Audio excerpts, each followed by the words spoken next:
അധികാര രാഷ്ട്രീയത്തിന്റെ അന്ധത ശാസ്ത്രീയ സത്യങ്ങളെ മൂടിവെക്കാൻ ശ്രമിക്കുന്നത് ചരിത്രത്തിൽ പുതിയ സംഭവമല്ല. എന്നാൽ 21ാം നൂറ്റാണ്ടിലും ലോകത്തിലെ ഏറ്റവും വലിയ ജനാധിപത്യ ശക്തിയെന്ന് അവകാശപ്പെടുന്ന അമേരിക്കയിൽ ഇത് സംഭവിക്കുന്നു എന്നത് ലജ്ജാകരമാണ്. കോർപ്പറേറ്റ് താൽപര്യങ്ങൾ സംരക്ഷിക്കുന്നതിനായി ട്രംപ് ഭരണകൂടം പതിറ്റാണ്ടുകളുടെ കഠിനാധ്വാനത്തിലൂടെ ശാസ്ത്രജ്ഞർ ശേഖരിച്ച വെണ്ണക്കല്ല് പോലെയുള്ള കാലാവസ്ഥാ വിവരങ്ങൾ അടങ്ങിയ ഔദ്യോഗിക വെബ്സൈറ്റായ climate.gov ഒറ്റയടിക്ക് അടച്ചുപൂട്ടിയിരിക്കുകയാണ്. ആഗോളതാപനവും കാലാവസ്ഥാ വ്യതിയാനവും വെറുമൊരു തട്ടിപ്പാണെന്ന് വരുത്തി തീർക്കുവാനുള്ള ട്രംപിന്റെ രാഷ്ട്രീയ അജണ്ടയുടെ ഭാഗമായാണ് ഈ ക്രൂരമായ നടപടി ഉണ്ടായത്. സ്വർണ്ണ നിലവാര ശാസ്ത്രം പുനഃസ്ഥാപിക്കുന്നു എന്ന പേരിൽ എക്സിക്യൂട്ടീവ് ഓർഡർ 14303 പുറപ്പെടുവിച്ചുകൊണ്ടാണ് ട്രംപ് ഈ വഞ്ചനയ്ക്ക് തുടക്കമിട്ടത്.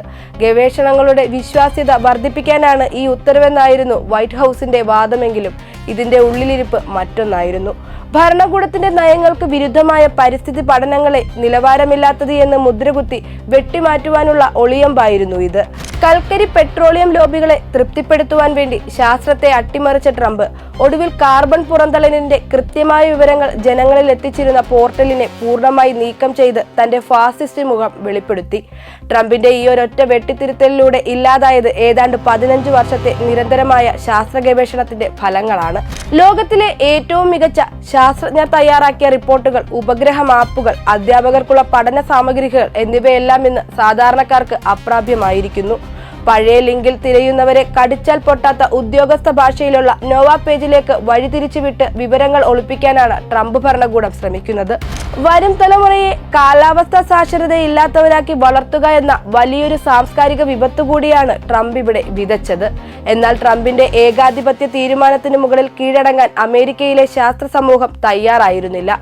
നഷ്ടപ്പെട്ടുപോയ അമൂല്യമായ വിവരശേഖരം പുനഃസ്ഥാപിക്കുവാൻ മുൻ സർക്കാർ ജീവനക്കാരും പരിസ്ഥിതി പ്രവർത്തകരും ഒന്നിച്ച് climate.us എന്ന പേരിൽ പുതിയൊരു പ്ലാറ്റ്ഫോമിന് രൂപം നൽകി.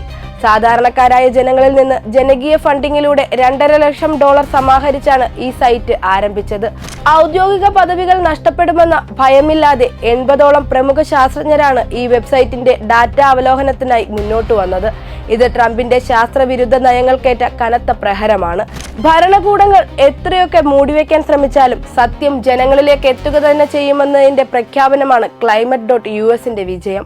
ഭരണകൂടങ്ങൾ മാറുമ്പോഴും രാഷ്ട്രീയം മാറുമ്പോഴും വിശ്വസനീയമായ കാലാവസ്ഥാ വിവരങ്ങൾ അപ്രത്യക്ഷമാകരുത് എന്ന ശാസ്ത്രലോകത്തിന്റെ വാക്കുകൾ ട്രംപിന്റെ മുഖത്തേറ്റ അടിയാണ്.